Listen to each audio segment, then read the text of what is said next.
Professor S के तोमर, कुलपति, जेसी बोस विश्वविद्यालय, वाईएमसीए फरीदाबाद ने बुधवार को advance institute of technology and management में आयोजित राष्ट्रीय प्रौद्योगिकी दिवस समारोह के अवसर पर संस्थान के छात्रों और संकाय सदस्यों को संबोधित किया। प्रोफेसर तोमर ने बताया कि हम वैश्वीकरण के युग में जी रहे हैं और इसमें प्रौद्योगिकी प्रमुख भूमिका रही है। छात्रों को स्टार्टअप, नए आविष्कारों और नवीनतम तकनीकों पर ध्यान देने की आवश्यकता है ताकि उनके लक्ष्यों को प्राप्त करने का मार्ग सरल हो सके।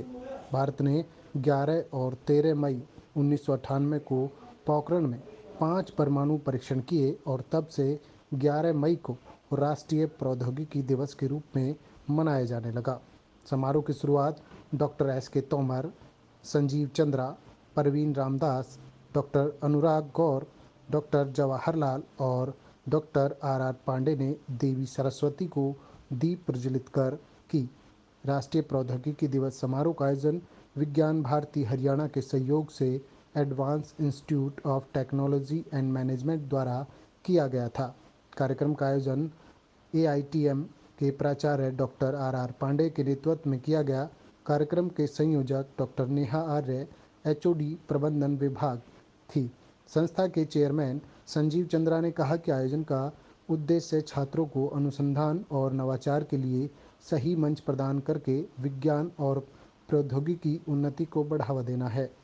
उन्होंने आगे कहा कि इस उद्देश्य को पूरा करने के लिए advance institute of technology and management ने परिसर में सबसे उन्नत कंप्यूटर सिस्टम प्रदान करने का प्रयास किया है। Doctor R Pandey, principal, AITM, ने इस बात पर प्रकाश डाला कि आधुनिक तकनीकी दिन प्रतिदिन बदल रही है। हर नई तकनीकी के साथ इसे और बेहतर बनाया जा रहा है। प्रौद्योगिकी काफ़ी हद तक मनुष्य और अन्य जीवित प्राणियों की सेवा कर रही है। मंच पर डॉक्टर अनुराग गौर, एसोसिएट प्रोफेसर, जेसी बोस यूनिवर्सिटी, वाईएमसीए फरीदाबाद को देखकर छात्र बेहद उत्साहित रहे। उपरोक्त वक्ताओं के अलावा परवीन रामदास, डॉक्टर जवाहरलाल ने प्रौद्योगिकी के क्षेत्र में नवीनतम विकास पर बातचीत की। डॉक्टर अनुराग गौर ने जोर देकर कहा कि प्रौद्योगिकी में पूरे समाज को बदलने की शक्ति है। कार्यक्रम में doctor R Pandey, principal, AITM, doctor Lakshmi Sharma, principal, AII, doctor अर्पणा राणा, प्रिंसिपल, एआईपी, सभी एचओडी, दिव्या वर्मा, रजिस्ट्रार, प्रशासक अधिकारी, नवीन गुप्ता, एआईटीएम के शिक्षक, छात्र उपस्थित रहे। कार्यक्रम का समापन एचओडी प्रबंधन डॉक्टर नेहा आर्य द्वारा धन्यवाद ज्ञापित कर किया गया। आज नेशनल टेक्नोलॉजी डे मनाया गया। मैं आज इस कार्यक्रम के ऑर्गेनाइजर्स, होल्डर्स एंड बिहोल्डर्स, उन सबको बधाई देता हूँ कि इस तरीके के कार्यक्रम को आगे भी मनाते रहें। इन कार्यक्रम का सबसे बड़ा जो लाभ है वो आगे आने वाले जो विद्यार्थी हैं उनको मिलता है।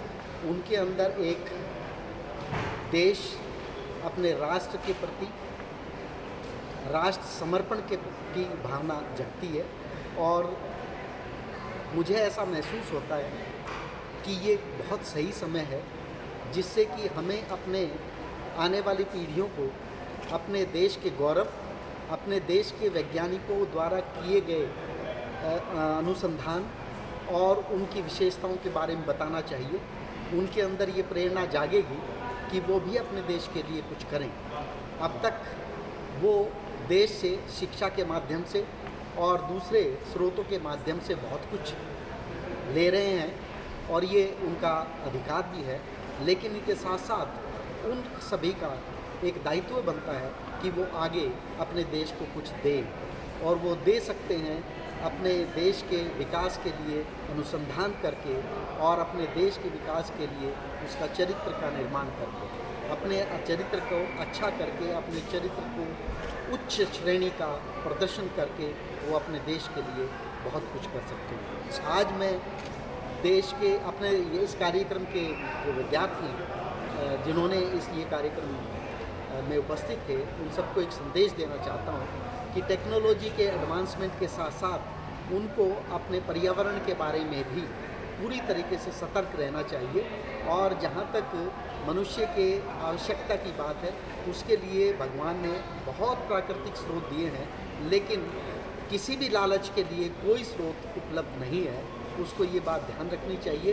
एडवांसमेंट किसी भी फील्ड में, टेक्नोलॉजी हो, इंजीनियरिंग हो, मेडिकल हो, सब में होना चाहिए, लेकिन साथ साथ आगे आने वाली पीढ़ियों के लिए वो अच्छा पर्यावरण छोड़ के जाएं, यही मैं उन सबको आह्वान करता हूँ। धन्यवाद सर। ये एडवेंस इंस्टीट्यूट के साथ विज्ञान भारती का जो राष्ट्रीय प्रौद्योगिकी दिवस मनाते हैं हर बार, तो इस साल के राष्ट्रीय प्रौद्योगिकी दिवस मनाने के लिए आज हम सब लोग इधर इकट्ठा हुआ है।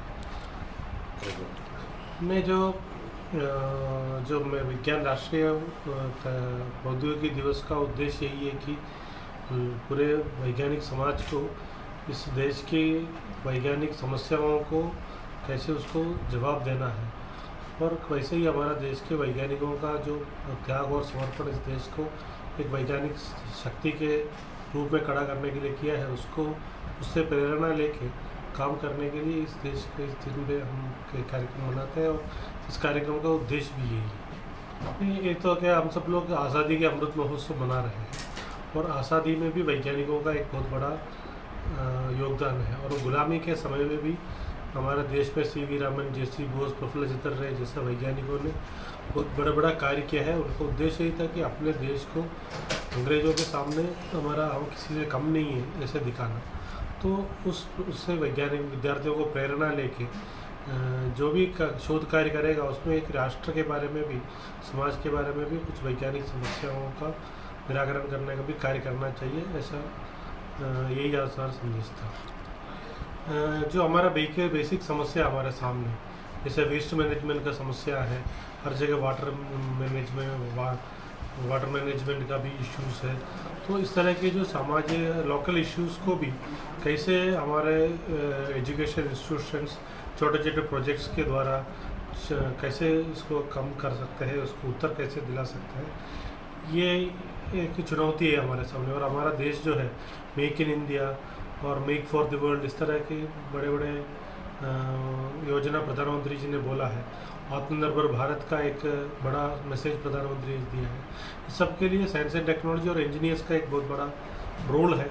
उसके लिए इन सबको मोटिवेट करना ये इस कार्यक्रम का उद्देश्य। आज हमारे एडवांस्ड इंस्टीट्यूट में यहाँ पे एक नेशनल टेक्नोलॉजी डे जो आज मनाया जा रहा है पूरे भारत में, तो उसमें हमारे honourable vice chairman JC. Bose university के डॉक्टर तोमर, विज्ञान भारती के प्रेसिडेंट, उनके बहुत पदाधिकारी और जे.सी. बोस यूनिवर्सिटी के एसोसिएट प्रोफेसर, ये सब यहाँ पे विशिष्ट अतिथि के रूप में मौजूद थे। और आज जो चर्चा का विषय था वो बहुत ही महत्वपूर्ण था। साइंस एंड टेक्नोलॉजी और अपने राष्ट्रीय उसके परिप्रेक्ष्य में साइंस एंड टेक्नोलॉजी सभी जानते हैं कि आज दुनिया में शायद सबसे महत्वपूर्ण विषय है। कोई भी देश बिना साइंस एंड टेक्नोलॉजी के प्रोग्रेस नहीं कर सकता है। आज अगर हम दुनिया के सबसे उच्च कहे जाने वाले देशों की बात करें, चाहे वो अमेरिका हो, चाहे वो यूरोप हो, वो सब आज साइंस और टेक्नोलॉजी के बल पे ही आज दुनिया के सबसे धनवान या सबसे औद्योगिक देशों के लिए जाने जाते हैं। लेकिन हमारे इस कार्यक्रम में जो सबसे बड़ी बात थी कि इंडिया भी साइंस एंड टेक्नोलॉजी का एक बहुत बड़ा इंडिया का योगदान रहा है, जिसको हम लोग नहीं जान पाते हैं। हमारे जो विद्यार्थी हैं उनको नहीं मालूम है कि हमारे जो भारतीय वैज्ञानिक रहे हैं उन्होंने कितना बड़ा योगदान इस पूरे विश्व को दिया है। आर्यभट्ट को सभी लोग जानते हैं जिन्होंने जीरो को दिया, बट सिर्फ आर्यभट्ट जी ही नहीं, बहुत सारे ऐसे वैज्ञानिक हैं। तो आज यह बताने की आवश्यकता है हमारे लोगों को कि हम साइंस एंड टेक्नोलॉजी के क्षेत्र में भी हमेशा से बहुत अग्रणी रहे हैं, और कोई वजह नहीं है कि आज हम दोबारा विश्व पे को क्यों अपना ये ज्ञान, क्यों हमारे जो स्टूडेंट्स हैं वो सिर्फ इंडिया के ही नहीं बल्कि इस पूरे दुनिया के टॉप साइंटिस्ट बनकर अपने इस क्षेत्र में अपना पूरा योगदान क्यों ना दे सकें। और आज हमारा जो भारतवर्ष है वो दुनिया का सबसे विकसित देश कहे जाने वाले अमेरिका और यूरोप को भी पीछे छोड़ के सबसे ज़्यादा ऊपर आज बन सकता है।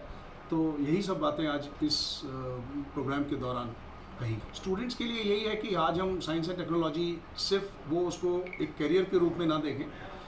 करियर तो जब वो अगर अपना ध्यान लगाएंगे और वो रिसर्च और उसमें जाएंगे तो करियर तो अपने आप ही